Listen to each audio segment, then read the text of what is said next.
How did you find your way to your instrument? I didn't grow up in a musical household. Neither of my parents are musical people, but they love music. So I grew up going to a lot of concerts. So I gravitated towards music, and they were supportive enough to support me, or I was lucky enough to have supportive parents. So they bought me instruments and got me lessons at a young age. I started out on guitar, and about 8 years ago, I switched to mandolin. I just picked up a mandolin in acoustic music because it was little, and I could carry it around, and I could go, if I was traveling or camping, I could just have something small to carry with me, because guitars can get cumbersome, and especially, traveling with an expensive guitar is stressful. So I got a mandolin and just started farting around on it, and 3 years later, we started this band, and this was the first band I actually professionally played mandolin in. And your instrument is your voice. Yeah. And from what I've heard on the street, you pretty much came out of the womb singing. Yeah, I can't remember a time that I didn't sing. I did grow up in a musical household. Both of my parents are musicians.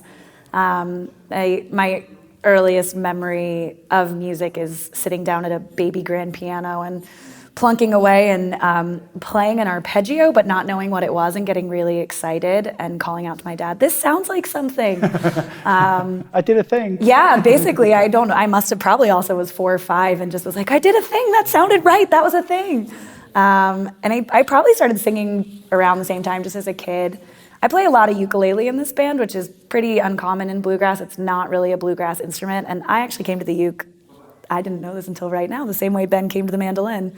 I played guitar, and at the time didn't have a car and biked everywhere, and I wanted to bring an instrument with me, so I got something I could strap on my back that was easy to play.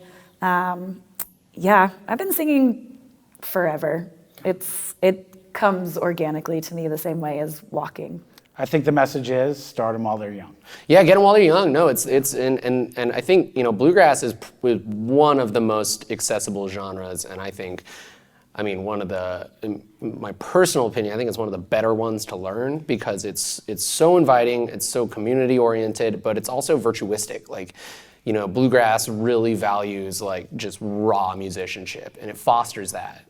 So fostering that at a young age really gives players a head up in the game, because it's like you're saying, like other genres, like rock and roll or like singer-songwriter stuff, country and stuff. There's a huge value on like coolness, like matters. Like when I lived in LA for a little bit, and I got a really huge dose of like how important it is to be cool and like dress cool, and like people really value that. But in bluegrass, it doesn't really matter.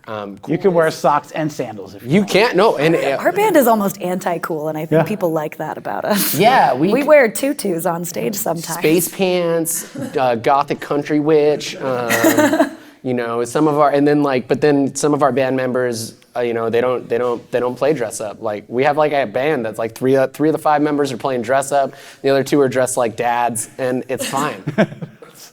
We can do whatever we want. We can do whatever we want. Awesome. It's a nice thing. So getting them young and getting them playing is just it just keeps going. It's just a matter of time to learn. I think every single member of our band started really young. Yeah. I've seen pictures of all of us as sub 8 years old with our instruments in our hands.